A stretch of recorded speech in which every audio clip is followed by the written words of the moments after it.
दीन की सूरज डूब रही है हम लोगों के सामने।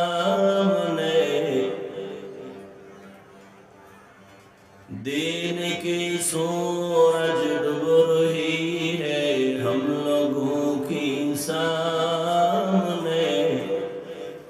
रोज़ महशर क्या जवाब है मुस्तफ़ा के सामने। रोज़ महशर क्या जवाब है मुस्तफ़ा के सामने। हकीकत खुल जाएगी बवक़्त इम्तिहान तेरे। हकीकत खुल जाएगी बवक़्त इम्तिहान तेरे। कि सुस्ती में या मेहनत में गुज़ारी ज़िंदगी तूने। कि सुस्ती में या मेहनत में गुज़ारी ज़िंदगी तूने। मोहम्मद ने आकर कुफर को मिटाया।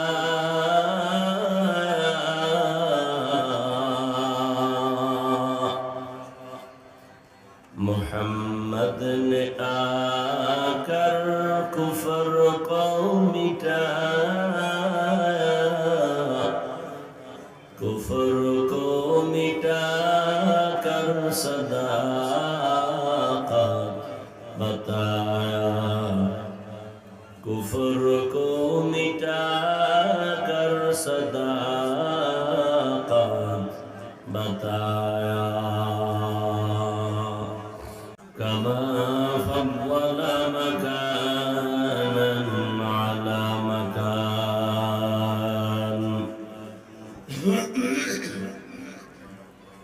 व इंसानन अला इंसान।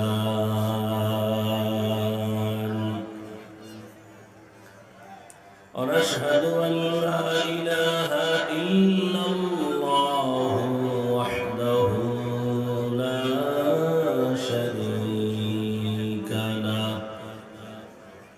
ला ज़िद्द लहु व ला निद्द लहु व ला मिस्ल लह। ونشهد أن سيدنا وسندنا وحبيبنا وحبيب ربنا وطبيبنا وطبيب قلوبنا ومولانا محمدا عبده ورسوله أرسله بالحق بشيرا ونذيرا وداعيا إلى الله بإذنه وسراجا منيرا.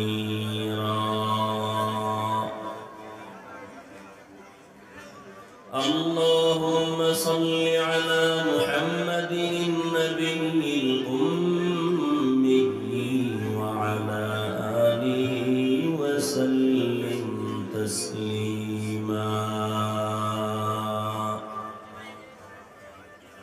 وبعد فأعوذ بالله من الشيطان الرجيم.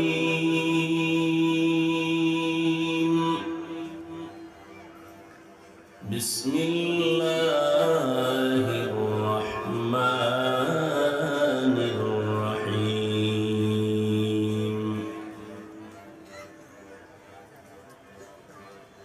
يا أيها الذين آمنوا اتقوا الله وقولوا قولا سديدا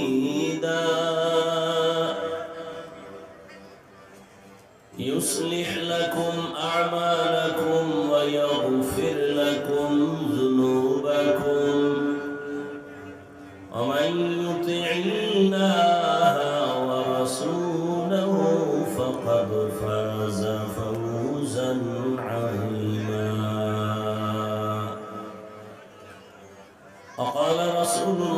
صلى الله عليه وآله وسلم من يزمن لي ما بين لحييه وما بين رجليه أضمن له الجنة أو كما قال النبي عليه الصلاة والسلام.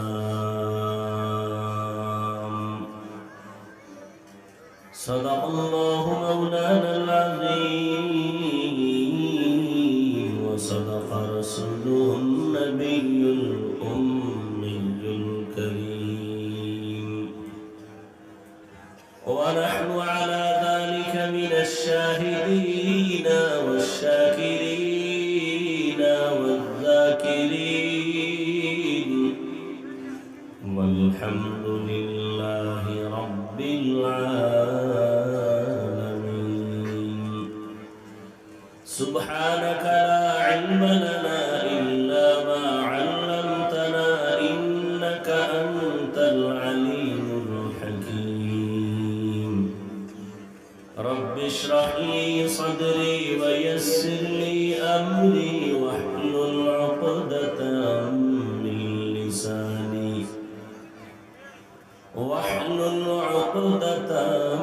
من لساني يفقه قولي.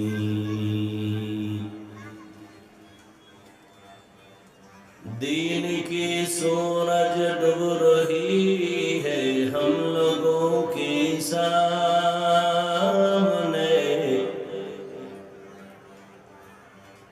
دین کی سورج ڈوب رہی ہے ہم لوگوں کے سامنے.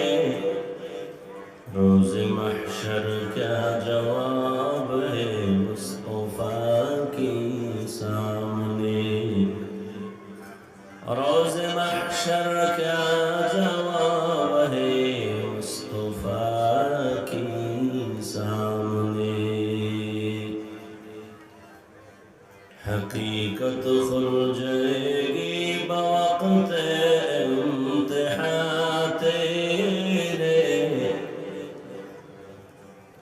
حقیقت کھل جائے گی بوقت امتحان تیرے. کہ سستی میں یا محنت میں گزاری زندگی تو نے. کہ سستی میں یا محنت میں گزاری زندگی تو نے. محمد نے آ کر کفر کو مٹایا.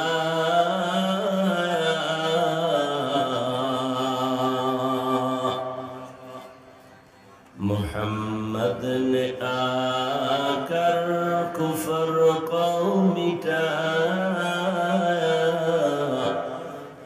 کفر کو مٹا کر صداقت بتایا. کفر کو مٹا کر صداقت بتایا.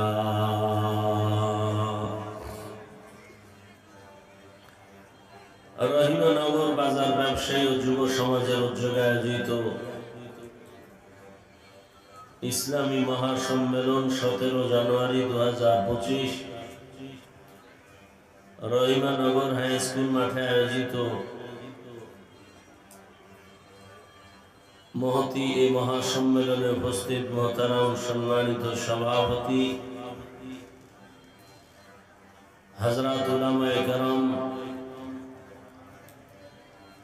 অত্র অঞ্চলের বিভিন্ন স্থান থেকে আগত আল্লাহ পাকের আশিকিন, জাকিরিন, শাকিরিন, মুহিব্বিন, মুরুব্বিয়ান আযম, কলিজার টুকরা আমার সমবয়সী যুবক বন্ধুগণ, স্নেহের ছোট ভাই, পর্দার আড়ালে মা বোনেরা, আল্লাহ পাকের দরবারে শুকর যে আল্লাহ আমাদেরকে সুস্থ রেখেছেন এবং হাজারো লাখো মানুষের ভেতর থেকে বাছাই করে পৃথিবীর শ্রেষ্ঠ মজলিস, উলামায়ে আহলে হকের মজলিস, গুনাহ মাফের মজলিস, তওবা কবুলের মজলিস, বরকতিয়ে মজলিসে আমাদেরকে আসা বসার তৌফিক দান করেছেন। নেয়ামতের শুকর আদায়ার্থে ইমানের আওয়াজকে উঁচু করে দিল থেকে জবান খুলে মহব্বতে করি আলহামদুলিল্লাহ। দরুদ ও সালাম সৈয়দুল মুরসালিন রাহমাতুল লিল আলামিন শফিউল মুজনিবিন খাতামুন নবিয়্যিন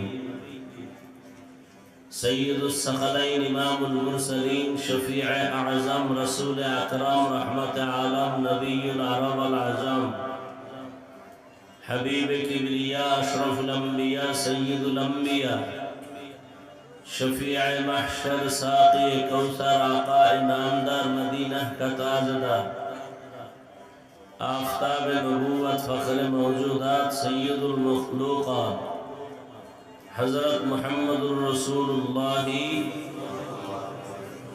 সবাই মোহাম্মতে এক আওয়াজে আবার পড়েন সাল্লাল্লাহু, আবার পড়েন। একবার দরুদ পড়লেন, তিনটা পুরস্কার আল্লাহর পক্ষ থেকে পেয়ে গেলেন। কয়টা পুরস্কার? প্রথম পুরস্কার 10টা গুনাহ মাফ হয়ে গেছে, সুবহানাল্লাহ বলেন। দ্বিতীয় পুরস্কার 10টা নেক আমল নামায় যোগ হয়েছে।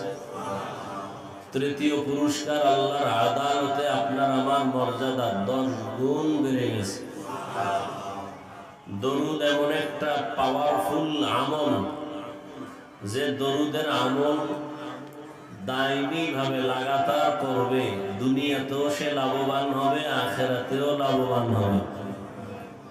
ব্যবসায়ীর ব্যবসায় ঝামেলা, দরুদের আমল করেন, ঝামেলা মিটে যাবে। পরিবারে সংসারে যে কোনো লাইনের মুসিবত দূর হবে দরুদের বরকতে। এজন্য উচিত কমপক্ষে প্রতিদিন 300 বার দরুদের আমল করা।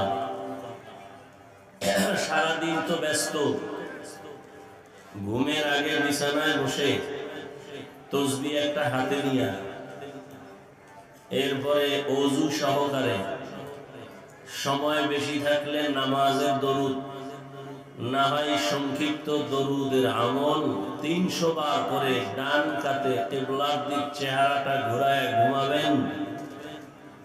ইনশাআল্লাহ এই দরুদের বরকতে ঘুমের ঘরে রাসূলের সাথে মোলাকাত হয়ে যাবে। আল্লাহ আমাদেরকে বেশি বেশি দরুদের আমল করার তৌফিক দান করেন। দরুদ কি কম হবে না বেশি? তো বেশি দরুদ পড়তে হলে আমরা যে কোনো হালাতেই থাকি, সুযোগ পেলেই দরুদ পড়া। হাঁটতে, চলতে, উঠতে, বসতে, সর্বাবস্থায় গল্প না করে দরুদ পড়েন। আল্লাহর কাছে কি নিয়ে দাঁড়াবেন? আল্লাহ যদি বলেন জীবনের সব পাপ মাফ করে দিলাম, ছোট একটা আমল আমাকে দেখাও যেটা আমার জন্যই করেছো, আমি সেই বরকতে আজ তোমাকে জান্নাত দিব। আল্লাহ যদি এমন জিজ্ঞেস করেন, কি পেশ করবেন আল্লাহর কাছে? এতগুলো মানুষে ময়দানে আল্লাহর দরবারে পেশ করার মতো কোনো আমল আছে বলে আমার মনে হয় না। আপনারা হয়তো ভাবতেছেন নামাজ, রোজা, তেলাওয়াত এগুলো তো ভেজাল মুক্ত না।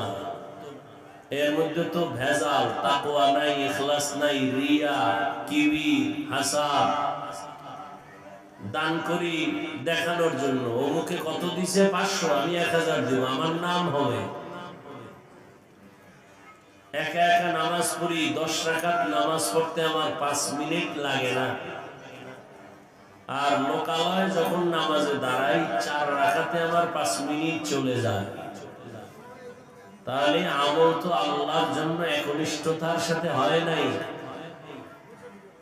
এই জন্য আমি অনুরোধ করব, আপনারা আল্লাহর ওয়াস্তে দরুদের আমলটা ইখলাসের সাথে করেন। অন্তত একনিষ্ঠতার সাথে যদি দরুদের আমল নিয়েও দাঁড়াতে পারেন, ইনশাআল্লাহ দরুদের বরকতে আল্লাহ পাক বিনা হিসাবে জান্নাত দিয়ে দিবেন। हर के बाशुद आमले सल्लु मुदाम, हर के बाशुद आमले सल्लु मुदाम, आतशद जुखशवद बरवाय हराम।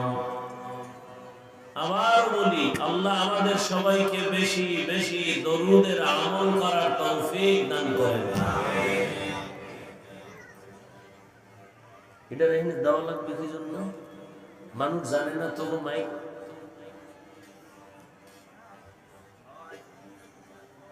এই যে ওয়াজ করতেছি খালি মানুষকে দেখানোর জন্য সব না।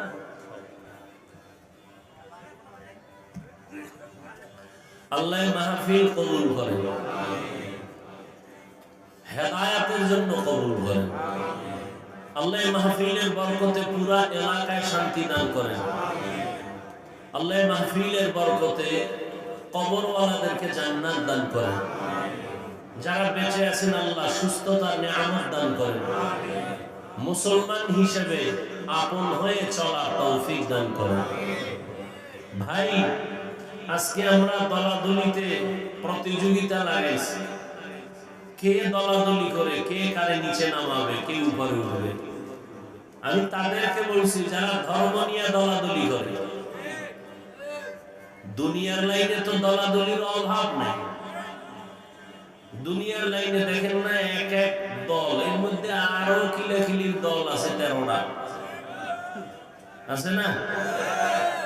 এমন একটা থানা বাংলাদেশে পাইলাম না যে অমুক দলের 2 গ্রুপ নাই।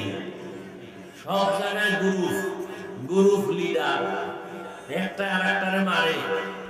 সেদিন নাকি শুনলাম এক গ্রুপের নাম দেয় না পোস্টারে, আর এক গ্রুপ ভাইয়া মাহফিলের প্যান্ডেল জ্বালায় আছে।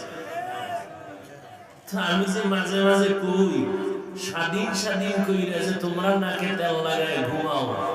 মুসলমান তো স্বাধীন বলবে ওই দিন যেদিন ইসলামের স্বাধীন হবে।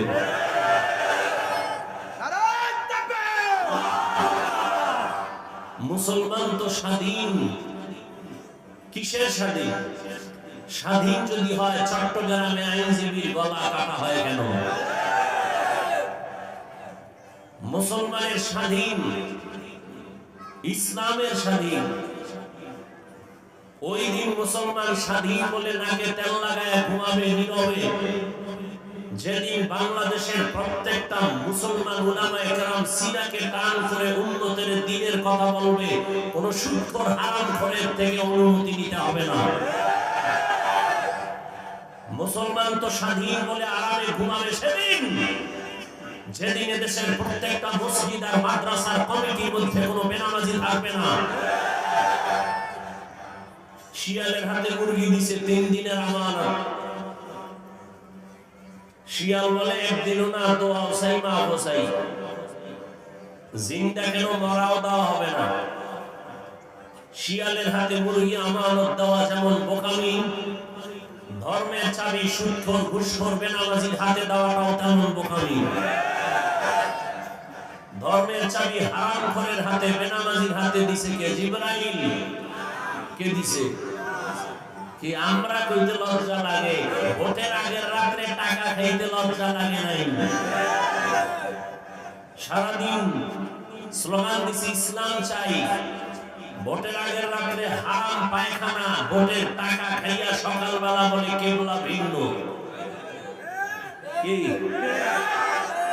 আর কা হুজুর দোয়া কবুল হয় না কেন? না, হুজুরদের দোয়া 100 কবুল হয়। হারামখোরের কারণে ফলাফল আসে না।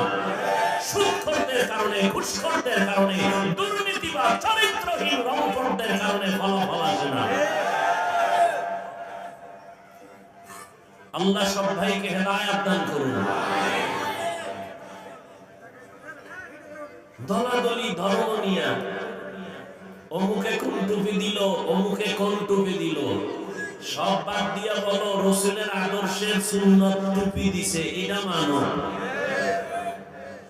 কে কোন দল কি এগুলোর পরিচয় নাই, পরিচয় আমি মুসলমান। কি আপনি যে লাইনের হন, আপনার আল্লাহ আমার আল্লাহ এক না দুই? আপনার নবী আমার নবী দুইটা এক। আপনার আমার কোরআন হাদিস কাবা ধর্ম কালেমা দুনিয়াতে আসছি তাও সিস্টেম। শুধু রহিমানগরের এলাকার মানুষ লঙ্গি পরে জন্ম নিছে না সবে বিদায় বেলা কাফন হবে তিনটা, শুধু রহিমানগর ওয়ালাদের জন্য একটা কাফন বেশি হবে। হ্যাঁ, কাফন সবার এক, কালার আলাদা। কালার কি? কালার কি? তো কালার নিয়ে তো কিলাকিলি গেল, কে সবুজ দিল, কে কালো দিল, কে সাদা দিল। সাদা দিল আলহামদুলিল্লাহ, কালো দিল আলহামদুলিল্লাহ, সবুজ কালারও আলহামদুলিল্লাহ।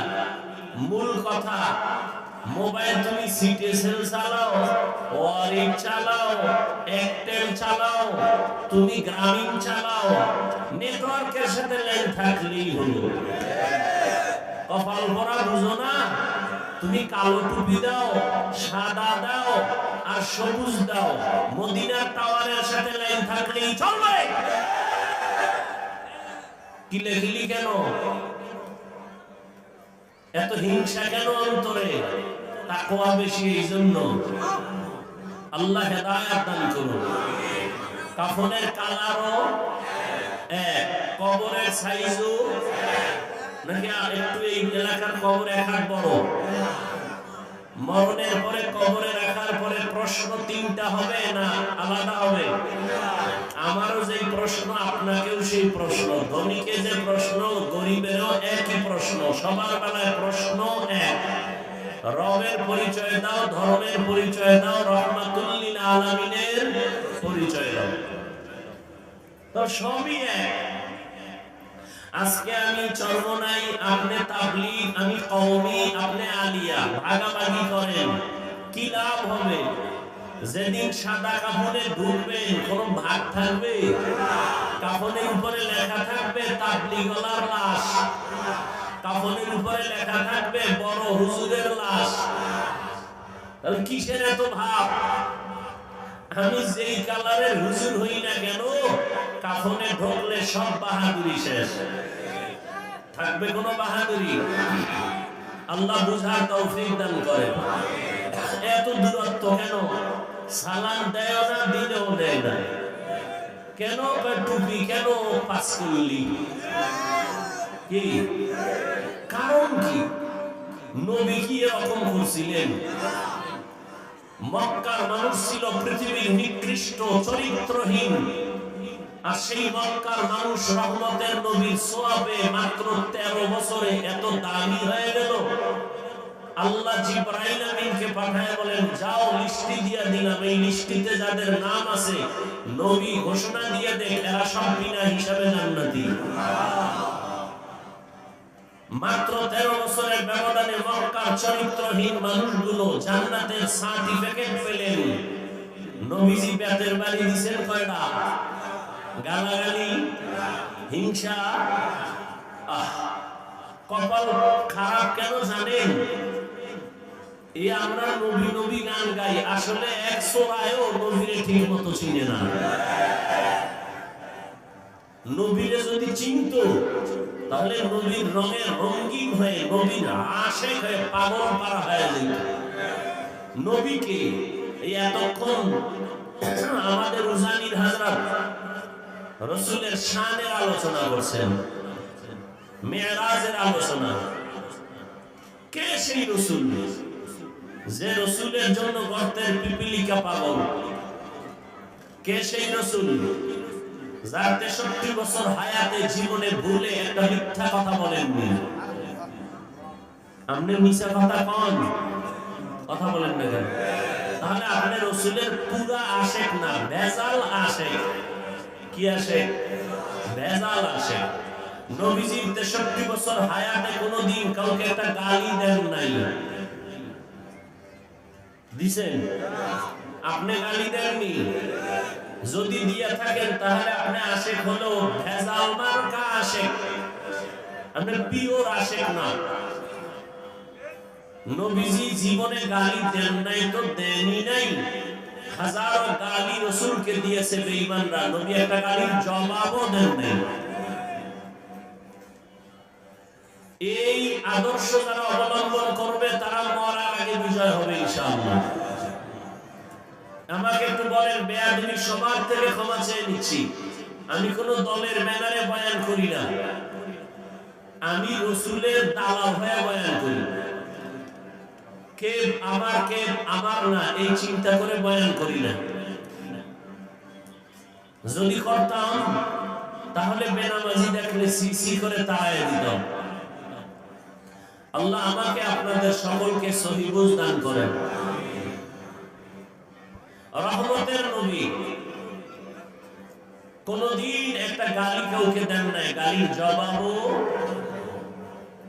আরো আশ্চর্য হলো, নবীজি 63 বছর হায়াতে কখনো দুটো চোখ মোবারক গরম করে কারো দিকে রাগে তাকান নাই, চোখ গরম করে তাকান নাই। কেমন মায়া নবী! চিনলাম না সেই নবীকে? আল্লাহ সেই নবীর খাঁটি আশিক হওয়ার তৌফিক দান করেন। আমি আপনাদের সামনে সূরা আহজাবের 2 টুকরো আয়াতে কারিমা তিলাওয়াত করেছি। নবীজি হাদিস থেকে এক টুকরো হাদিস পড়েছে। আয়াত ও হাদিসের আলোকে ইখলাস ও রুহানিয়াতের সমন্বয়ে সহি নিয়তে, সহি তরিকায়, সহি কিছু কথা আমাকে বলার মতো, আপনাদেরকে শুনবার মতো আল্লাহ তৌফিক দান করেন। ইয়া আইয়ুহাল্লাযীনা আমানুত্তাকুল্লাহ, আল্লাহ বলেন হে মুমিন তোমরা তাকওয়া অর্জন করো, আল্লাহকে ভয় করো। ওয়া কুলু কাওলান সাদীদা, জবানের দ্বারা যা বলো সঠিকভাবে, শালীন ভাষায় বলো, নরম ভাবে বলো। কি লাভ হবে? ইউসলিহ লাকুম আমালাকুম, বিনিময়ে তোমাদের জীবনের টুটা ফাটা আমল আল্লাহ কবুল করে ফেলবেন। ওয়া ইয়াগফির লাকুম যুনুবাকুম, দ্বিতীয় তোমার জীবনের সব গুনাহ আল্লাহ মাফ করে দিবেন। ومن يطع الله ورسوله فقد فاز فوزا عظيما, যে ব্যক্তি আল্লাহ এবং তার রাসূলের অনুসরণ করবেন, আল্লাহ বলেন তাদের বিজয় হবে চূড়ান্ত বিজয়, অর্থাৎ তারা বিনা হিসাবে জান্নাতি। রহমতের নবী বলেন মান ইয়াজমালি মা বাইনা লাহইহি ওয়া মা বাইনা রিজলাইহি আজমান লাহুল জান্নাহ। এর নবী আশিক, তোমরা যদি দুই জিনিস হেফাজতের জিম্মাদারি নিতে পারো, আমি নবী তোমাকে জান্নাতে নেওয়ার জিম্মাদারি নিব। কয় জিনিস? দুই জিনিস যদি হেফাজত করো, আমি রহমতের নবী ওয়াদা করলাম তোমাকে আমি জান্নাতে নেওয়ার গ্যারান্টি দিচ্ছি। এক নম্বরে জবানের হেফাজত করো, দ্বিতীয় তুমি লজ্জাস্থানের হেফাজত করো। এই দুই হেফাজত যদি করতে পারো, আমি রহমতের নবী তোমাকে জান্নাতে নেওয়ার গ্যারান্টি দিলাম। অর্থাৎ যে জবানকে হেফাজত করবে, লজ্জাস্থান হেফাজত করবে, আল্লাহ তাকে বিনা হিসাবে জান্নাত দিবেন। আয়াত এবং হাদিসের মূল আলোচনার বিষয় জবানকে কন্ট্রোল করো, জবানকে হেফাজত করো। কারণ যত ভেজাল এই জবানের কথার দ্বারা, কি মানুষ বলে মানুষের মুখের কথায় ক্ষয়, মানুষের মুখের কথাই জয়। আল্লাহ সবাইকে কবুল করেন, বুঝার মতো তৌফিক দান করেন। আপনারা 2-1 ঘন্টা বসবেন না নাকি? আচ্ছা, এই টাইমে আপনাদের বেশি ক্ষুধা লাগবে? কথা বলেন। আচ্ছা, যদি ক্ষুধা লাগেও বাদাম খাইলে পেট ভরবে, চানাচুরে মরবে। তো ওয়াজের প্যান্ডেলেই বেয়াদবি করার চেষ্টা করবেন না, অনুরোধ। ওয়াজের প্যান্ডেলে এগুলো করবেন না, এটা বরকত নষ্ট হয়। যে বরকত বুঝে না সে তো এগুলো চিন্তাও করবে না। এটা একটা এমন দামি মজলিস যে মজলিসে বসার সাথে সাথে সবার গুনাহ মাফ। আরো আস্তে করে বলেন, সবার গুনাহ মাফ। এত বড় দামি মজলিস, এই মজলিসে বসতে কপাল লাগে। কি লাগে? এই প্রোগ্রামের অনেক প্রচারণা চলতেছিল বহুদিন ধরে, কিন্তু অনেকে আসার নিয়ত করে আসতে পারে নাই।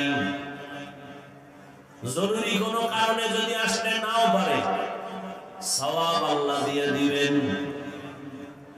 আর একদল এখানে আছেন কিন্তু কপাল বড় খারাপ। বাড়ির থেকে বলে আছে রহিমানগর স্কুল মাঠে ওয়াজ মাহফিলে যাই, দেখে আসি হুজুরেরা কি কয়। কিন্তু কপাল বড় খারাপ, এই বরকতি প্যান্ডেলে তারা ঢুকতে পারে নাই। এরা কই? এরা মহিলা প্যান্ডেল তাওয়াফ করে, কেউ আবার মার্কেটে ঘুরে ঘুরে বেপরদা নারীর সাথে আড্ডা করে আর কবিরা গুনাহ করে। এর নাম কপাল। আর একদল প্যান্ডেলে বসছেন, কিন্তু তাদের জন্য বড় দুঃখ। প্যান্ডেলে বসার পরেও এখনো কপাল খুলে নাই। কেন? কলমের দরজাটারে বন্ধ করে গজবের মোবাইল নিয়ে বসে আছে। এর কপালটাও ভালো না। বলার দায়িত্ব আমার, মানবেন কিনা সে দায়িত্ব আপনার। এমন একদিন আসবে বলারও মানুষ থাকবে না, মানার মানুষ তো নাই। ওই জিন্দেগি মে বন্দেগি তু কর নাহি, জিন্দেগি মে বন্দেগি তু কর নাহি, জিন্দেগি মে বন্দেগি शर्मिंदा है, जिंदगी में बंदगी शर्मिंदा है। यहाँ हम सब मुसाफिर दिल ना लगा,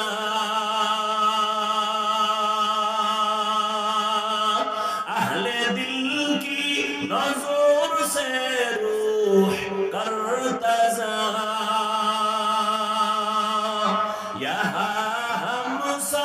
मुसाफिर दिल ना लगा, अहले दिल की नजर से रूह करता जा, शाह दौलत सब फकीर घर नेक नहीं, शाह दौलत सब फकीर घर नेक नहीं, जिंदगी में बंदगी तू कर नहीं,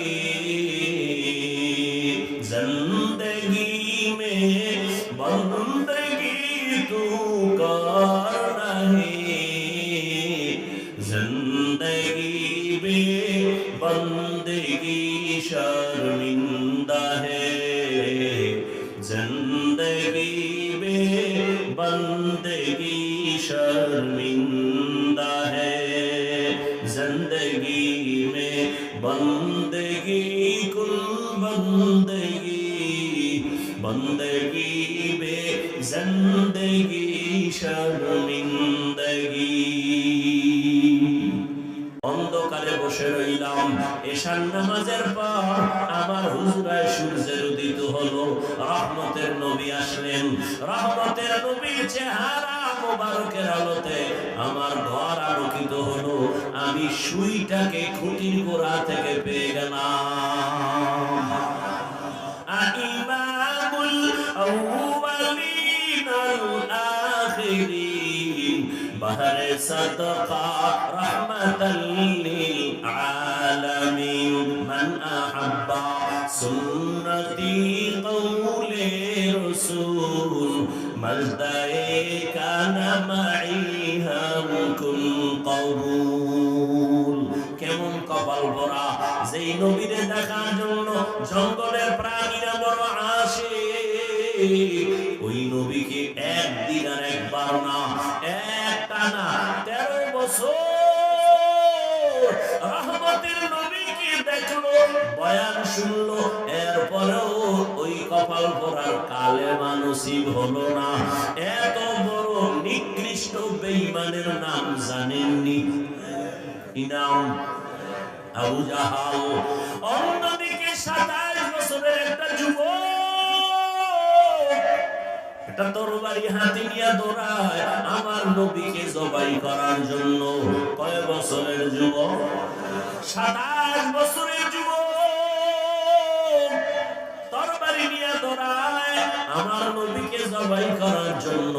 হঠাৎ আমার নবীর চেহারা মোবারকের দিকে তাকাইয়া তরবারি ফালায় বলে, ও রহমতের নবী, মাফ করে দেন আর আমাকে কালেমাওয়ালা মুসলমান বানায় দেন। এর নাম কপাল। এর নাম কি? কপাল যদি পুড়িয়া যায়, 13 বছর নবীর দেখেও কালেমা পড়ে না, আর কপাল যদি খুলিয়া যায়, নবীকে জবাই করতে আসিয়াও কালেমাওয়ালা হয়ে যায়। এরে রহিমা নগরীর মুসলমান, এরে নবীর আশিক, আমি হাফিজুর রহমান তোমাকে হুজুর বানাবার জন্য আসি নাই। আমি কিন্তু একবারও বলি নাই, বলবো না, কোনো ভয় নাই। আমি একবারও বলবো না। আমি 5 কল্লি টুপি মাথায় দিয়েছি, তুমি যদি না দাও কপাল ভরে যাবে। একবারও বলি নাই, ভয় নাই, বলবো না। আমি কওমি মাদ্রাসার সন্তান, আমি একবারও বলি নাই, বলবো না। কওমিতে যদি না পড়ো কপাল ভরে যাবে। আমি তাবলীগের লাইনের সন্তান, একবারও বলবো না তাবলীগ না করলে জাহান্নামে যাইবা। আমি পীরের মুরিদ, একবারও বলবো না যদি পীরের কাছে না যাও তুমি জাহান্নামে যাইবা। আমি কি বলতে চাই ধৈর্য সহকারে শুনতে থাকো। আল্লাহ তাআলা বলেন, মুমিনের 2টা আদেশ দিলাম, কর্মসূচি দিলাম। যদি মুমিন মানতে পারো, এক, আমি আল্লাহকে ভয় কর, দ্বিতীয়, জবানটাকে হেফাজত করো। এই 2টা আদেশ যদি মানো, আমি আল্লাহ পাক তোমাকে নগদ 2টা পুরস্কার দিব। 1 নাম্বার পুরস্কার হলো তোমার জীবনের সব আমল কবুল। দ্বিতীয় পুরস্কার, তোমার জীবনের সব গুনাহ মাফ হয়ে যাবে। আল্লাহ তাআলা এই কর্মসূচি বেঈমানকে কেন দেন নাই, মুমিনকে কেন দিয়েছেন? এর একমাত্র কারণ, শুধু মুমিনেরাই জান্নাত পাবে, আর কেউ জান্নাত পাবে না। জান্নাত কারা পাবে? একমাত্র মুমিনেরা পাবে। মুমিন তুমি জান্নাত পেতে হলে দুনিয়াতেই জান্নাত কামাই করো। জবান হেফাজতের কথা এখানে আল্লাহ উল্লেখ করেছেন। চোখ হেফাজত করো এখানে বলেন নাই। হাত হেফাজত করো আল্লাহ বলেন নাই। কান হেফাজত করো এখানে আল্লাহ বলেন নাই। পা হেফাজত করো এখানে আল্লাহ বলেন নাই। এখানে একটাই বলছেন, জবান কন্ট্রোল করো, জবান হেফাজত করো। কেন? জবান এমন পুরো বডির মধ্যে একটা মারাত্মক আল্লাহর একদিকে নিয়ামত, অন্যদিকে জবান একটা অস্ত্র, মারাত্মক অস্ত্র। একদিকে আল্লাহর বড় নিয়ামত, অন্যদিকে জিহ্বা নামের অস্ত্রটা মারাত্মক অস্ত্র, ব্লেডের মতো ধার। এবার আসেন নিয়ামত নিয়ে আর আলোচনা করি 2-4 মিনিট। জিহ্বা নামের নিয়ামত আল্লাহ দান করেছেন। বলে কেমন নিয়ামত? আমি মাউথ সামনে নিয়ে কথা বলি, কথাগুলো মেশিনে টেনে হর্ন দিয়া ইউনিট আমার কথা অনেক দূরে নিয়ে যায়। আরে আল্লাহর বান্দা, দীর্ঘ টাইম মেশিন চলা যাবে না, লিমিটেশন আছে। এর বাইরে চালাতে গেলে মেশিন পুড়িয়ে যাবে, আগুন লেগে যাবে, তারগুলো মাইনাস প্লাস এক হয়ে যাবে। এরে আল্লাহর বান্দা, জিহ্বা নামের মেশিন নাড়াইয়া দুনিয়াতে আসা থেকে আজ পর্যন্ত এত হাজার হাজার হাজার কোটি কথা সাপ্লাই দিলাম, এই জিহ্বা নামের মেশিন কখনো আগুন লাগে নাই, বন্ধ হয় নাই। এর মাঝে মাঝে গাল ব্যথা করে, ঠোঁট ব্যথা করে, কপাল ব্যথা করে, জীবনে জিহ্বা ব্যথা করে না। এত কথা সাপ্লাই হয়। এই মেশিন কে বানাইছে? এই মেশিনের চার্জ কেমনে হয়? মোবাইল হাতে নিয়ে কথা বলি, সবাই মোবাইলে কথা বলতেছে, মহব্বতের আওয়াজ, দীর্ঘ টাইম কথা কথা কথা, হঠাৎ করে মোবাইলের কথা কেটে গেল। বিষয় কি? নেটওয়ার্ক নাই। দেখি না ফুল নেটওয়ার্ক আছে, ব্যালেন্স নাই। তাকায় দেখলাম পর্যাপ্ত পরিমাণ ব্যালেন্স আছে। 4 দিন কথা বললো, আমার ব্যালেন্স শেষ হবে না, তো কথা কেন কাটা গেল? হঠাৎ করে নজর করে দেখি নেটওয়ার্কেরও সমস্যা নাই, ব্যালেন্সেরও সমস্যা নাই, মোবাইলে চার্জ নাই। কি নাই? আবার তুমি মোবাইলে ফুল চার্জ দাও, ফুল চার্জ দিয়া এবার তুমি আবার কথা শুরু করো, আনলিমিটেড কথা বলো, আর কথা কাটবে না। মোবাইলে কথা কম বলতে বলতে চার্জ শেষ হয়ে যায়, আবার চার্জ দাও, আবার শেষ হয়, আবার চার্জ দাও। জিহ্বা নামের মেশিনটা নাড়াইয়া এই জীবনে 60, 70, 80 বছর পর্যন্ত বান্দা তুমি এত কথা বললা। ওরে বান্দা, একবারও চিন্তা করছনি এই জিহ্বার ব্যাটারি চার্জ কে দিতেছে? এর পেছনে কোন মিস্ত্রি কাজ করতেছে? আল্লাহ এত বড় নিয়ামত দান করেছে, এই জবানের শুকর আদায় করো, আল্লাহর হুকুম মতো জিহ্বাটারে চালাও, জিহ্বা দিয়া আল্লাহর হুকুমে তোমার জিহ্বা ব্যবহার করো, তাহলেই জিহ্বার নিয়ামতের শুকর আদায় হবে। শুধু জিহ্বা নাড়াইয়া আলহামদুলিল্লাহ শব্দ বললেই হবে না, এই জিহ্বা দ্বারা কোনো গুনাহ করবা না, নেক আমল চালু রাখবা, তো জিহ্বার হক আদায় হয়ে যাবে। জিহ্বা বড় দামি, বড় নিয়ামত। আল্লাহ এমন একটা নিয়ামত দান করেছেন, একটা প্লেটের মধ্যে খানা নিছেন, খাবেন, হাত দিয়া খানাটারে অনেক তদন্ত করলেন, প্লেটের খানার মধ্যে কোনো ঝামেলা আসেনি। এদিকের সাউন্ড কমলো কেন? বাম দিকেরটা। প্লেটের খানা তদন্ত করে দেখতেছেন, খানা বন্ধ, খানা খাইবেন, খানার মধ্যে কোনো ময়লা, চোখ বলে নাই, হাত বলে খানা ফ্রেশ, সব রেডি করে খানা। এখন আপনি লোকমা একটা রেডি করছেন, লোকমায় কোনো ভেজাল নাই, চোখ বলে ঠিক আছে, হাত বলে ঠিক আছে, হাত আর চোখের সিকিউরিটি আমি আওয়াজ পাইয়া লোকমাটা যখন মুখের মধ্যে দিলাম, লোকমাটা মুখের মধ্যে দেওয়ার পর আল্লাহর দেওয়া জিহ্বাটায় বাড়ি দিয়ে কয় দাঁড়া, লোকমা ভিতরে নিস না, লোকমার মধ্যে ভেজাল আছে, যেই ভেজাল তোর হাতে ধরতে পারে নাই, যেই ভেজাল তোর চোখ ধরতে পারে নাই, ওই ভেজাল জিহ্বায় ধরে ফেলেছে। লোকমার ভিতরে কয়েকটা চিকন চুল আছে, এটা চোখ দেখে না, হাত দেখে না, জিহ্বায় বের করে ফেলেছে। কাদের কুদরত দাবি বার কামাল, আনতা রব্বি আনতা হাসবি যুল জালাল, তুহি কাদের জলিলুল্লাহ জাহাদা, বাহর হালে তুহি মেরা নিগাহদা। জিহ্বা বড় এক নিয়ামত। আল্লাহ এই নিয়ামতের কদর করার তৌফিক দান করেন। আরো আস্তে করে বলুন। এবার আলোচনা করি, জিহ্বা বড় একটা অস্ত্র। বলে কেমন অস্ত্র? মারাত্মক অস্ত্র। হাদিস শরীফে রহমতের নবী বলেন, প্রতিদিন সকালবেলা সব অঙ্গ প্রত্যঙ্গ জিহ্বা থেকে পানাহ চায়। হাত বলে আল্লাহ জিহ্বার অত্যাচার থেকে বাঁচাও, চোখ বলে আল্লাহ জবানের অত্যাচার থেকে বাঁচাও, কান বলে আল্লাহ জবানের অত্যাচার থেকে বাঁচাও। কেন? জবান এমন একটা কথা বাজায় ঝামেলা লাগাবে, বেতের বাড়ি আমার হাতের উপরে লাগবে, ভেজাল লাগাইছে জিহ্বায়, বেতের বাড়ি লাগে হাতে, হাত কয় আল্লাহ ওর অত্যাচার থেকে আমারে বাঁচাও। ভেজাল লাগাইছে জিহ্বায়, থাপ্পড় লেগেছে কানের উপরে, কান কয় আল্লাহ আমার দোষ কি? জিহ্বার ভেজাল এই জন্য নবী বলেন সকাল বেলা এই কান ও জিহ্বার অত্যাচার থেকে ক্ষমা চায়, কারণ এটা এমন একটা অস্ত্র, বেলেটের মতো এটা চারদিকে দাল, ডানে মারলে কাটে, বামে মারলে কাটে, সামনে মারলে কাটে, পেছনে মারলে কাটে, যেদিকেই তুমি জিহ্বা মারো কাটে। কেমনে? দেখুনি তাকাইয়া এই জিহ্বা নাড়াইয়া একটা বিধর্মী যখন বলে লা ইলাহা ইল্লাল্লাহ, সাথে সাথে তার ঈমান এসে গেছে। এখন সে আর বিধর্মী নাই, এখন তার নামটা খাতায় লেখা হয়ে গেছে। বুঝেননি কিছু? জিহ্বা কিন্তু তারে মুমিন বানায় দিল।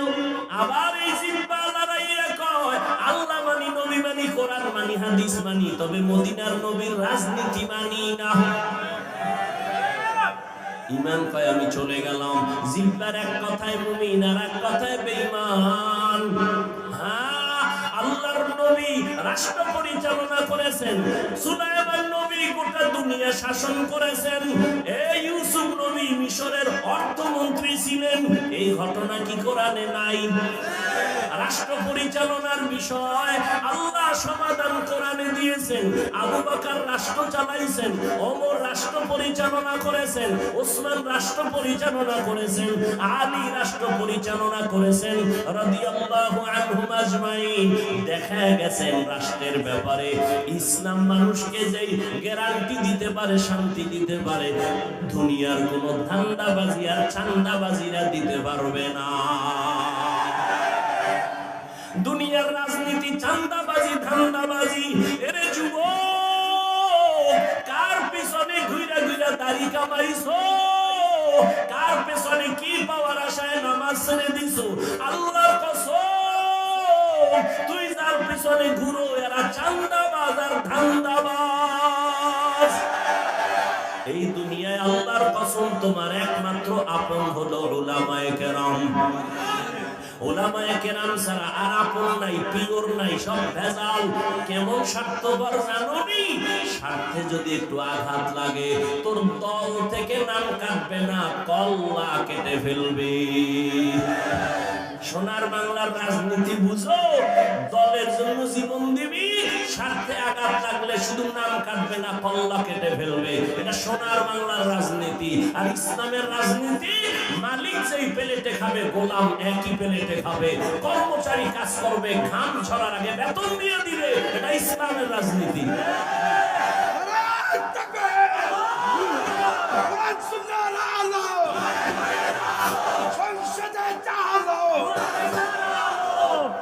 তাহলে যদি বলে আমি আল্লাহ মানি, কোরআন মানি, সব মানি, তবে রাষ্ট্রের ব্যাপারে রাজনীতি মানি না, ওই বান্দার ঈমান আর থাকবে না। রাজনীতি করি না এক কথা, মানি না বেঈমান হওয়ার কথা। নামাজ আমি পড়ি না এক কথা, নামাজ আমি মানি না বেঈমান হওয়ার কথা। ব্যবধান আছে না? দাড়ি রাখি না মুমিনের কথা, রাখতে পারে না ঝামেলা। দাড়ি পছন্দ করি না বেঈমান হওয়ার কথা। শুধু একটা কথা, ভেজাল গুলো লাগায় কে? জবান। এই জিহ্বা নাড়াইয়া রহিমানগর কলেজের গেইটে এক যুবক ডানা কাটা একটা বড়িরে লইয়া কয়, দুইজনের সামনে বলে তুই কবুল কইলে আমি রাজি, তোরে বউ বানামু। মাইয়া বলে আমি কবুল করে ফেললাম। দুইজনের সামনে এটা বউ হয়ে গেছে, হইছে নি? আবার এই জিহ্বা নাড়াইয়া যদি কয় আমার বউ তুই তালাক, লাগছে নি ভেজাল? এই ভেজাল গুলো লাগায় কে? জিহ্বা নামের অস্ত্র বড় মারাত্মক। এই জিহ্বা নাড়াইয়া বিচারপতি চেয়ারে বসিয়া ফাঁসির আসামিকে বলে তুমি খালাস। ফুলের মালা গলায় পরিয়া বাড়ি যায় হাসতে হাসতে। আবার এই বিচারপতি জিহ্বা নাড়ায় বাম দিকে তাকায় কয় নিরপরাধের পুলিশ হ্যান্ডকাপ লাগাও। নিরপরাধ লোকটা আসামির কাঠ গড়ায় দাঁড়ায় যায়। এই জিহ্বা এমন একটা অস্ত্র, এই জিহ্বার কথায় পরিচয় দেয় আমি মানুষ। এই জিহ্বার কথাই পরিচয় হয় আমি একজন আলেম, আমি ভালো না খারাপ। আমার হাত আমার পরিচয় দেয় না, চোখ আমার পরিচয় দেয় না, কান আমার পরিচয় দেয় না। আমি মানুষ না গরু, আমি ভালো না খারাপ, আমি আলেম না জালেম। পরিচয় দেয় আমার জবান, আমার কথা। আমার কথায় পরিচয় দেয়। এই জন্য মানুষ বলে ব্যবহারে বংশের পরিচয়। ব্যবহারে বংশের পরিচয়, যদিও কথাটা অসম্পূর্ণ একটা কথা, তারপরও গ্রামের মানুষ মুরব্বীরা বলে এই জবানটারে কন্ট্রোল যদি করতে পারো জীবনটা তোমার ধন্য হয়ে যাবে। এটা কিন্তু বড় অ্যাডভান্স চলে, মারাত্মক অ্যাডভান্স। এটা আটকানো যায় না। হাত অন্যায় করে রশি দিয়ে বেঁধে দাও, অন্যায় করবে না। পা অন্যায় করে রশি দিয়ে বেঁধে দাও, অন্যায় করবে না। করবে? পাঠানের বাড়ি চোর ঢুকছে, কি ঢুকছে? তো চোরের ধইরা আর পাঠান, যে ঢুকছে হেও পাঠান, যার বাড়ি ঢুকছে হেও কি পাঠান।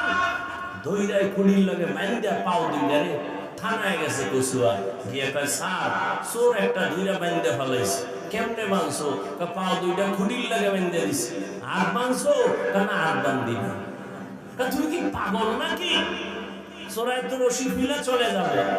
তো পাঠানে কপালে হাত দিয়ে কিছুক্ষণ পর না না স্যার টেনশন নাই, ও পাঠান আমিও পাঠান, আমার মাথায় যেহেতু এটা ঢুকে নাই ওর মাথায় ঢুকতো না।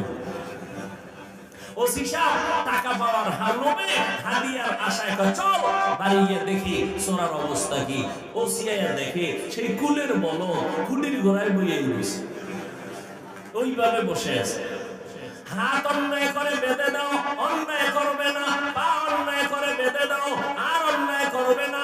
চোখ অন্যায় জিনিস দেখে মেকআপ লাগাও, কালো চশমা লাগাও, আর কিছু দেখবে না।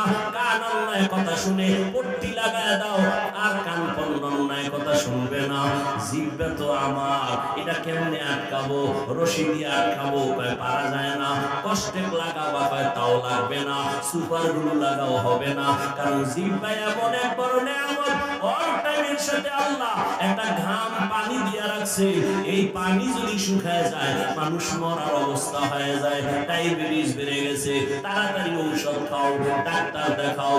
এই জিহ্বার লালা হলো একটা বড় ঔষধ। এরে বান্দা, তোর চেহারার মধ্যে যদি কোনো গোটা উঠে শাহাদাত আঙ্গুল বের করে একটু লালা লাগাইয়া 3 বার বিসমিল্লাহ বিসমিল্লাহ বলে লাগা, তোর গোটা থাকবে না। তবে যুবক, সারা রাত মোবাইলে আকাম কইরা যদি চেহারা নষ্ট করো, এটা তোর লালায় কোনোদিন যাবে না। সারা রাত মোবাইল নিয়ে যারা হক আদায় করে কবিরা গুনাহ কবিরা গুনাহ কবিরা গুনাহ, হাসিও না রে বাবা, কপাল পুড়া যাইতেছে খবর নাই। মুহাম্মদের উম্মত যদি না হইতি, ঘুমের ঘরে এমন গজব আসতো, ঘুমের থেকে উঠে দেখতি চেহারাটা শুকরের মতো হয়ে গেছে, বানরের মতো হয়ে গেছে। মুহাম্মদের উম্মত হওয়ার কারণে আল্লাহ এই গজব দেন নাই। রহমতের নবীর উম্মত হওয়ার কারণে আল্লাহ গজব দিবেন না, না হয় চেহারা পাল্টায় যাইতো। কারণ একটা ঘরের মধ্যে 5টা রুম, এক রুমে মাইয়া, আর এক রুমে ছেলে, আর এক রুমে মা বাবা, সবাই মোবাইলে সারা রাত জেনা জেনা জেনা জেনা, সারা রাত জেনা চলে। চোখের জেনা, কানের জেনা, জবানের জেনা, সারাটা রাত মোবাইলে কবিরা গুনাহ চলে ঘরের মধ্যে। মুহাম্মদের উম্মত যদি না হইতি, ঘুমের মধ্যেই ঠাড়া পড়তো। আল্লাহ নবীর উম্মতের কারণে, নবীর মুহাব্বতে আল্লাহ পাক এই বিপদ দেন নাই। কারণ নবী তো নবী, কেমন নবী? মুসা নবী আল্লাহর বন্ধু, ঈসা নবী আল্লাহর বন্ধু, ইব্রাহিম নবী আল্লাহর বন্ধু, ঈসা নবী আল্লাহর বন্ধু, দাউদ নবী আল্লাহর বন্ধু, ইউসুফ নবী আল্লাহর বন্ধু, সুলাইমান পয়গম্বর আল্লাহর বন্ধু, নূহ আলাইহিস সালাম আল্লাহর বন্ধু। আপনার আমার নবী, রহমতের নবীও আল্লাহর বন্ধু। ব্যবধানটা কোথায়? সব নবী রাসূল আমার আল্লাহ তাআলার আশিক, আর আমার আল্লাহ হলেন মুহাম্মদের আশিক। ব্যবধান আছে না নাই? রহমতের নবীর আশিক আমার আল্লাহ নিজে। এজন্য নবীর উম্মতের ইজ্জত নষ্ট করবেন না, আল্লাহ ইজ্জত হেফাজত করবেন যতটুকু সম্ভব। এই জন্যই তো আল্লাহ পাক নবীর উম্মত হওয়ার কারণে চেহারাটা পরিবর্তন করেন না। এরে আল্লাহর গোলাম, জবানটা কষ্টের দিয়ে আটকানো যাবে না। এখন এই জবানটারে কন্ট্রোল কেমনে করি? এটা আমার ইচ্ছার বাইরে চলে। হাতের আটকানো যায়, জবান আটকানো যায় না। এটা আমার থেকে অ্যাডভান্স। আমি ঘুমাইয়া মরে গেছি, জিহ্বা আমার আগে চলে, ঘুমের ভিতরেও চলতেছে। একজনে ঘুমায় ঘুমায় মন্ত্র পড়ে, হেঁটে নিবে না কি করতেছে। সকালবেলায় বন্ধু ডাক দিছে, ও কাঁচা ঘুমের মধ্যে যখন ডাক দিছে, ও কাঁচা গালি শুরু করছে। ও দৌড়, তোর বন্ধুর ভুললি মানি। ঘুমের থেকে ওইটা 10টার সময় মোবাইল করছে, বন্ধু তুমি কোথায়? তোর সাথে কথা নাই। কেন? ঘুমের মধ্যে যে গালি দিছ, এটি আসমানেও নেয় না, জমিনেও নেয় না। রাস্তা ফিরলাম, কি গালি দিলাম? যে গালি দিছে জীবনে আমার কেউ দেয় নাই। আমি ঘুমের ভিতরে কি বলছি জানা নাই। আমি ঘুমে বইরে রয়েছি, কিন্তু জিহ্বা আমার সচল, ও আমার আগে চলে। এটারে কন্ট্রোল কেমনে করি? আল্লাহ কয়, রে গোলাম, জিহ্বা নামের মেডিসিনটা, অস্ত্রটা দুনিয়ার কোন মেডিসিন দিয়া কন্ট্রোল করা যাবে না। আমি আল্লাহ কুদরতের একটা মেডিসিন দিলাম, এটা যদি ব্যবহার করো জিহ্বা কন্ট্রোল হয়ে যাবে। আমার দেওয়া কুদরতের মেডিসিনের নাম হলো তাকওয়া। হর কে দারত খৌফে হক দর দিল মাদাম, জান্নাতুল মাওয়া দেহদ রাম মাকাম, জুজবা হাবচি জে মখাজ ইনসু জা ফজলে উআ মস্তে দর জুমলা জাহা। এরে আমার কলিজার যুবক, কয়দিন আর যৌবনের বাহাদুরি করবা? হায়াতটা দেখতে দেখতে তোমার মাঝামাঝি অবস্থায় চলে আসে। 30 বছর যদি হয়ে থাকে, মুহাম্মদের উম্মতের হায়াত 70-এর বেশি না গড়ে, তাহলে তোমার আর বাঁচলে আর 30, কিন্তু বাঁচবা না গ্যারান্টি নাই। কারণ ইদানিং কালে বেশি মরে সুস্থ মানুষ আর যুবক। করোনায় লাশ যুবকের, ছাত্র জনতার বৈষম্য বিরোধী আন্দোলনে যুবকের লাশ, ডেঙ্গুর মধ্যে যুবকের লাশ, হসপিটালে যাও যুবকের লাশ, গাড়ির চাকার তলে যুবকের লাশ, পানির নিচে যুবকের লাশ, ঘুমের বিছানায় যুবকের লাশ। এরে নবীর আশিক উম্মতের দল, ও আমার যুবক বাবারা, তোমার দ্বারাই তো সম্ভব এই দুনিয়াটাকে আলোকিত বানানো। সেই মেধা আল্লাহ তোমাকে দান করেছেন, কিন্তু যৌবনটারে নষ্ট করে ফেলেছো, চরিত্র পর্যন্ত নষ্ট হয়ে গেল, লেখাপড়াও নাই। একটা মোবাইলকে কেন্দ্র করিয়া তোমার জীবনের সব শেষ, লেখাপড়া শেষ, চরিত্র শেষ, এই মোবাইলের কারণে। যুবকেরা, মহাপণ্ডিত তো আকাম করো আর মনে করো বুজুর্গ। শুন, বাসায় যাই আজকে মোবাইলটা খুইলা গুগলে সার্চ দিবি, টাচ মোবাইল দেখলে শরীরের অঙ্গ প্রত্যঙ্গের কি কি ক্ষতি হয় আমি বলে দিই, বাসায় গিয়ে মিলাই দেখবি। মোবাইলের কারণে কিডনি ড্যামেজ হয়, মোবাইলের কারণে ব্রেন কমে যায়, মোবাইলের কারণে হার্ট দুর্বল হয়, মোবাইলের কারণে তোমার চোখের পাওয়ার থাকে না, কানের পার্স নষ্ট হয়, তোমার সব কিছু নষ্ট হয়ে যাচ্ছে এই মোবাইলের কারণে। আরো কি, এই মোবাইলের দ্বারা কত যুবক মায়ের সাথে বেয়াদবি করেছো এই মোবাইলকে কেন্দ্র করে, কত সন্তান বাবার সাথে বেয়াদবি এই মোবাইলকে কেন্দ্র করে, কত ছাত্র শিক্ষকের সাথে বেয়াদবি এই মোবাইলকে কেন্দ্র করে, কত বান্দা আলেমের সাথে বেয়াদবি এই মোবাইলকে কেন্দ্র করে, কত সন্তান মায়ের টাকা চুরি করেছো মোবাইলকে কেন্দ্র করে, বাবার টাকা চুরি করেছো, মা বাবায় টাকা না দিলে বন্ধুর পকেট কাটছো, বন্ধু যখন কয় দিব না তখন সবাই মিলে দোকান চুরির ষড়যন্ত্র চিন্তা করেছো, টাকা আমার লাগবে। এই মোবাইলের কারণে জীবন শেষ, যৌবন শেষ, তোমার মধ্যে কিছুই নাই, আছে একটা রূহ। আজরাইল যদি রূহটা নিয়ে যায় তুমিও নাই।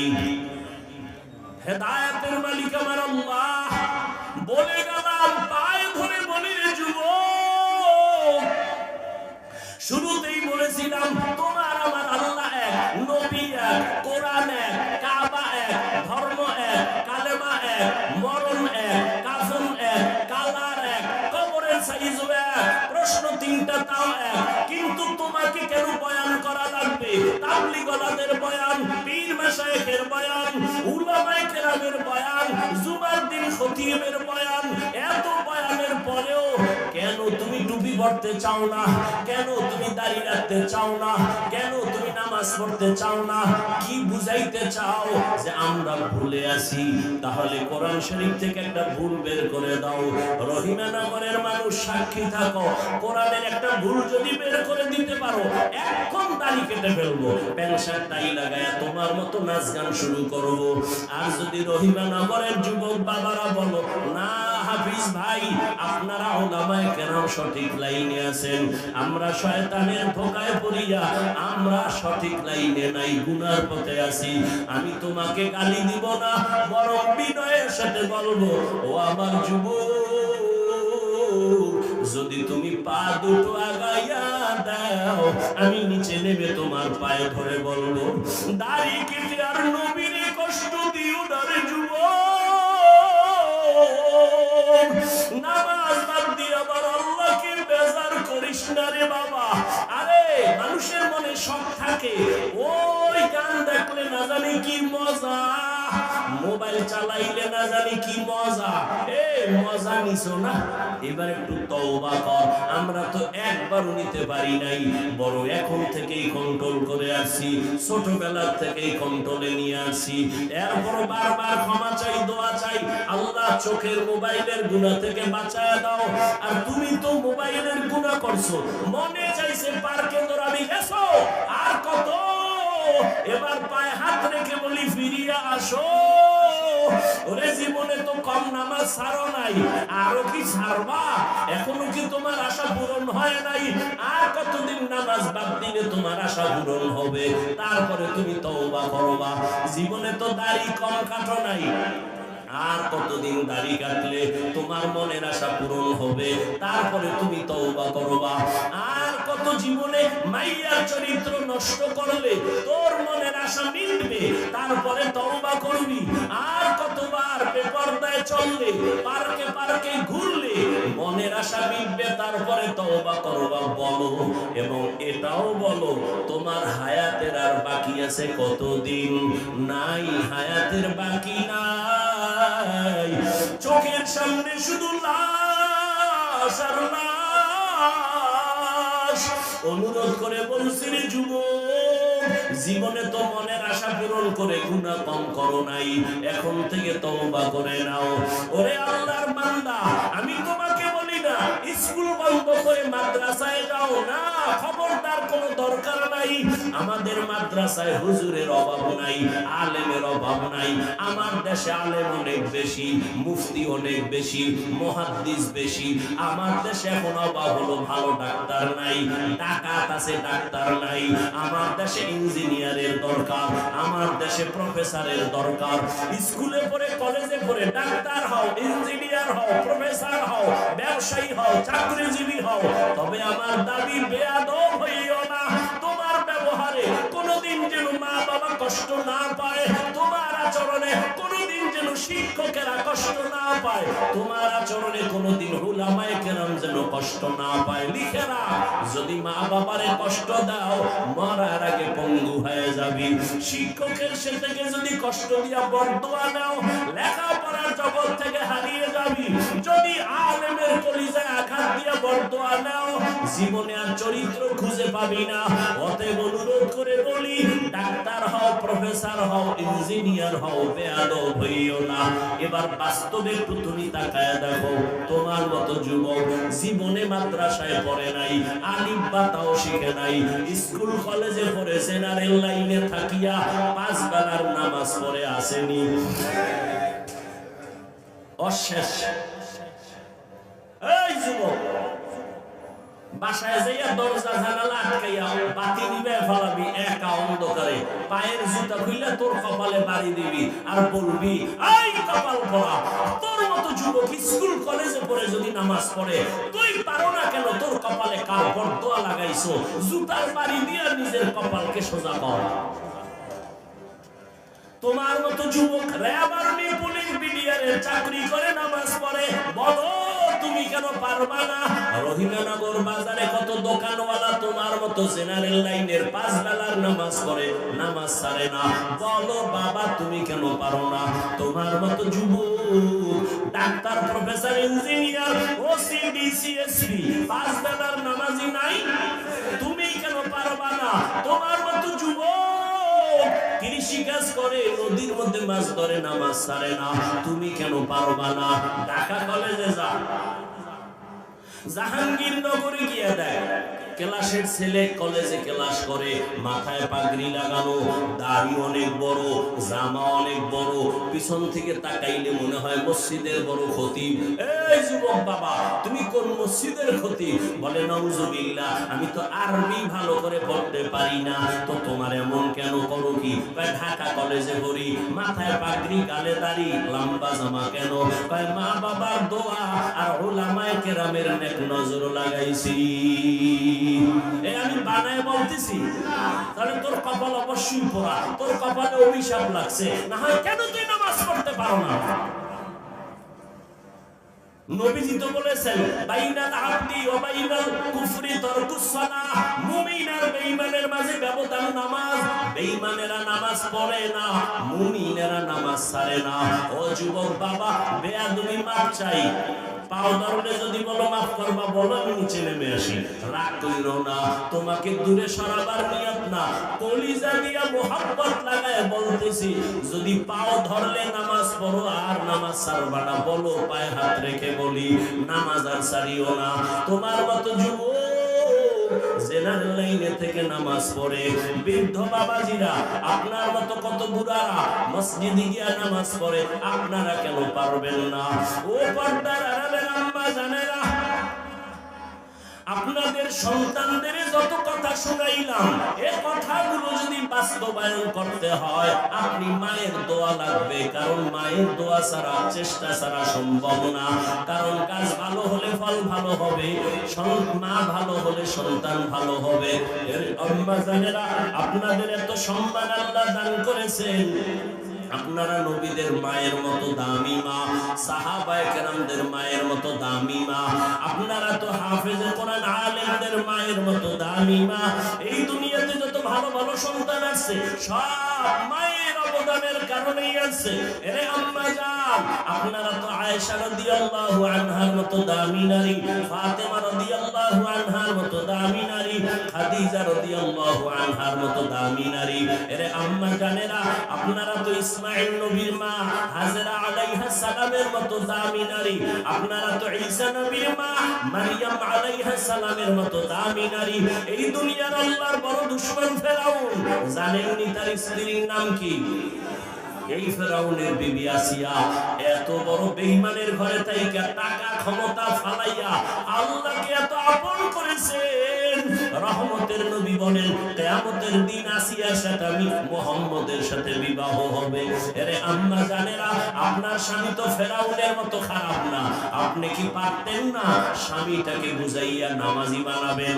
আপনিও নামাজ পড়ে দোয়া করবেন, ও আল্লাহ আমার স্বামী এত কষ্ট করে, তুমি তার কষ্টে বরকত দাও, রুজিতে বরকত দাও, স্বামীকে তুমি হেফাজত করো। ঘরে আসলে বুঝাইতেন, নামাজের কথা বলতেন, আর বুঝাইতেন স্বামী মা বাবার মায়া ছাড়িয়া তোমার সংসারে আসি, তোমার কাছে আমার দাবি জীবনে কোনোদিন হারাম টাকা কামাই করবা না, হারাম মাল ঘরে আনবা না, হারাম খাইয়া আমাদের রক্ত, সন্তানের রক্ত নাপাক করতে দিব না। মা যদি বুঝাইতেন, কোন স্বামী হারাম মাল ঘরে নিতে পারতো না। এরে আম্মা জানেরা, আপনার মতো কত মা এই এলাকায় এখনো খুঁজলে পাবেন, বেপরদায় চলে না, নামাজ ছাড়ে না, মোবাইলে সময় নষ্ট করে না। আপনার মতো বহু মা স্বামীর মাল হেফাজত করে, সন্তানকে আদর্শওয়ালা বানানোর মেহনত করে। আপনি কেন পারবেন না? এখন থেকে তওবা করেন। আর নামাজ ছাড়বেন না, বেপরদায় চলবেন না, মোবাইলে সময় নষ্ট করবেন না, স্বামীর মালের খেয়ানত করবেন না, সন্তানগুলো আদর্শওয়ালা বানাবেন, ডাক্তার, ইঞ্জিনিয়ার, প্রফেসর, ব্যবসায়ী, চাকরিজীবী হবে, কোনোদিন যেন কারো সাথে বেয়াদবিমূলক আচরণ না করে, মা বাবা, শিক্ষক, ওলামায়ে কেরামের দোয়া নিয়ে চলবে। এখনো সময় আছে, তওবা করেন। ও আমার কলিজার যুবক বাবারা, হেদায়েতের মালিক আমার আল্লাহ। শুরুতেই বলেছিলাম আবু জাহালের কথা আর ওমরের কথা, জানি না কার কপাল পূর্বে আর কার কপাল ওমরের মতো খোলা। ওমরের মেজাজওয়ালারা একটু তওবার নিয়তে মাথা নত করিয়া আমার আল্লাহকে মনে মনে ডাকো আর বলো, হে মালিক, জীবনে তো কম নামাজ সারি নাই, কত বেপরদায় চলছি, দাড়ি কেটে ফেলেছি, আজকে থেকে তওবার নিয়ত করে ফেললাম, মরিয়া গেল নামাজ ছাড়বো না, দাড়ি আর কাটবো না, মা বাবাকে কষ্ট দিব না, বেপরদায় চলবো না, শিক্ষকের দোয়া নিয়া, উলামায়ে কেরামের পরামর্শ নিয়া, নবীজির তরিকা মেনে জীবন চালাবো। তওবা করার মতো যদি নিয়ত হয়, মুনাফিকি যদি অন্তরে না থাকে, খাঁটি তওবার নিয়তে দুটো হাত আমার আল্লাহকে দেখাইয়া দাও। আয় আল্লাহ, হাতগুলো কবুল করে নেন, তওবা কবুল করে নেন, তওবার উপরে মজবুত হইয়া আমাদের সকলকে চলার মতো তৌফিক দান করেন। মা বাবার দোয়া নিয়া, উলামায়ে কেরামের পরামর্শ নিয়া, শিক্ষকের দোয়া নিয়া, নবীজির আদর্শ সুন্নাত মানিয়া চলার তৌফিক আমাদের দান করেন।